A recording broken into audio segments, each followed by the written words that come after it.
What is the pendulum cycle theory? It is the idea that the point spread system is not random. The point spread is determined by fear and greed, which create bubble patterns just like the dot-com bust, the tulip mania, or the real estate bubble. Experts treat sports betting as though it is random, like a roulette wheel or throwing dice at a craps table. This just simply is not the case. I will demonstrate my point by comparing the point spread system to roulette using the world's most popular betting system, the martingale system.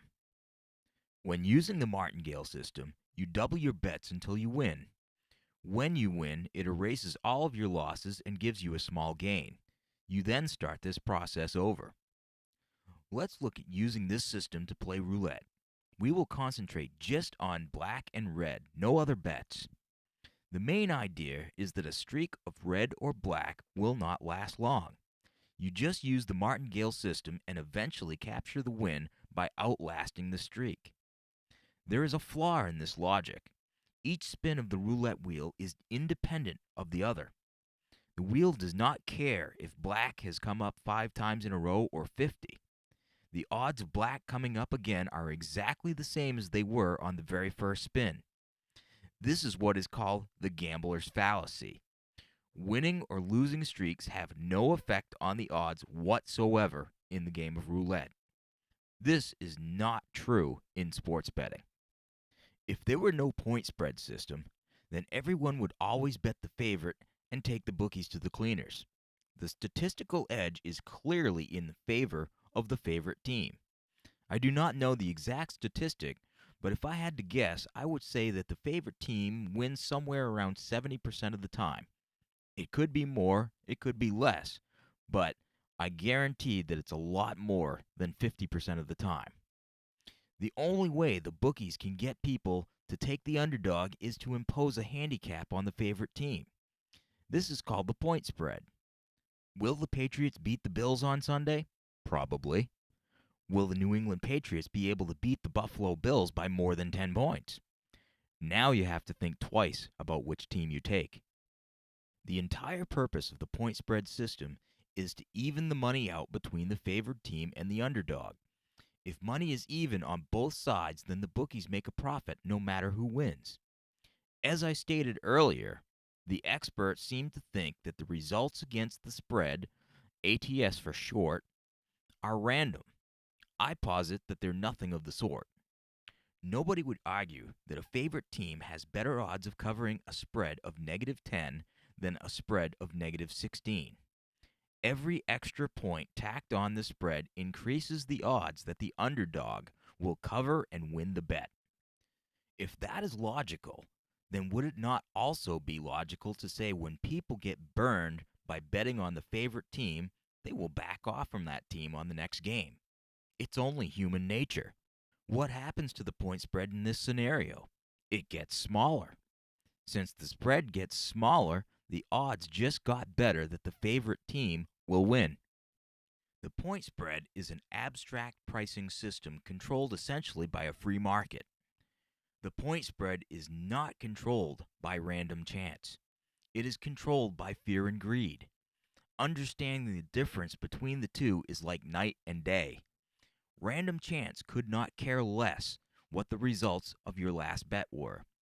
A free market system built on fear and greed hangs on every statistic, every tiny scrap of information they can get. In a system like this, the results of the last bets are not meaningless. They are paramount in determining the odds of future games. The perfect bubble. The 2007 Patriots were an anomaly. They went 16-0 for the regular season. How did they perform against the spread? That is a much different picture. Their results against the spread was one of the most perfect examples of bubble phenomenon I have ever seen. It was almost perfectly symmetrical. They won for the first half of the season and lost for the second half. For those of you who understand technical analysis, they had a double top signaling a reversal right before they came tumbling down. In the opening game versus the Jets, the Pats were -6-point favorites. They blasted the Jets 38-14. The next week, they faced the Chargers as negative 3.5 favorites. They blasted them by the exact same score. At this point, the bubble began to grow. They kept covering double-digit spreads. They won 8 games against the spread before finally losing against the Colts.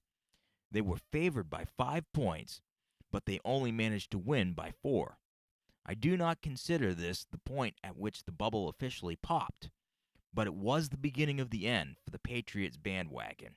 The gravy train was about to run dry. They had a bye week, and then they faced the Bills, where they covered a 15.5 spread easily by blowing the Bills' doors off, 56-10. This caused the spread to go insane on the next game. In Week 12, they faced the Eagles. They were not even at home, and the spread was a ridiculous negative 24. They barely squeaked out of that game, winning by a mere 3 points. This is when the bubble had officially popped. They only covered the spread in one more game after that. When the arm of a pendulum swings past center, the further away it gets, the stronger the pull is bringing it back towards the center. The same is true of the point spread. When the Patriots beat the Bills 56-10, they beat the spread by 30.5 points. At this point, gravity became so strong that it pulled the arm of the pendulum in the other direction. Just like a pendulum, it did not just return to the center. Instead, the momentum of the swing took it past center, and the underdogs became a good bet for the rest of the season. Clearly, the odds favored the Eagles to win that bet. Clearly, blowing out the Bills in the game before drastically affected the point spread against the Eagles. What can we deduce from this? The point spreads determine the odds of winning or losing. The results of prior games have a clear and profound effect on what the spread will be for the next game. The results of prior games clearly affect the odds on the future games. Is this not a logical argument for the gambler's fallacy? If this is the case, then would the systems built around the gambler's fallacy work on these sporting events? It is my hypothesis that they do indeed work. In the next video, we will discuss chasing systems. I will briefly describe the martingale system, and then I will show you a modified version designed specifically for sports betting that I call the dual martingale system. Okay, so I'll see you in the next video.